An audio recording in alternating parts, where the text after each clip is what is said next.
term ghetto is a very loaded concept. What does it mean to your informants?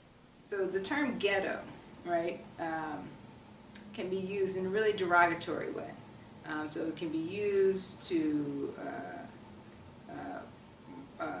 particularly mark low-income African-American women as somehow outside of femininity, right?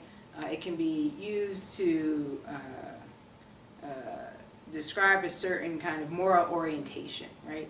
And people in the neighborhood use it that way, right? But at the same time, people in the neighborhood can consider being ghetto, right, as an asset. So I had a conversation with a young woman in San Francisco, right, and I was talking to her about how she thought other people perceived her, right, or perceived young people in her neighborhood, right, and we began to talk about outsiders seeing them as ghetto, right, but then she said to me that ghetto is also about being innovative, right, it's also about making a lot out of a little, it's about surviving, right, and there's a lot of pride that goes along with that.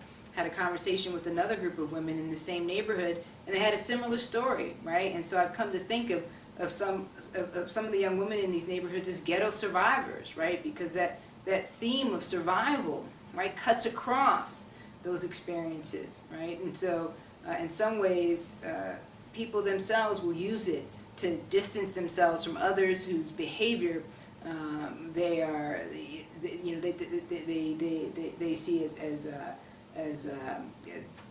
as worth distancing themselves from. But there's also a sense that you can use the term, right, or that it means something about survival for young people, and particularly the young women that I spoke to.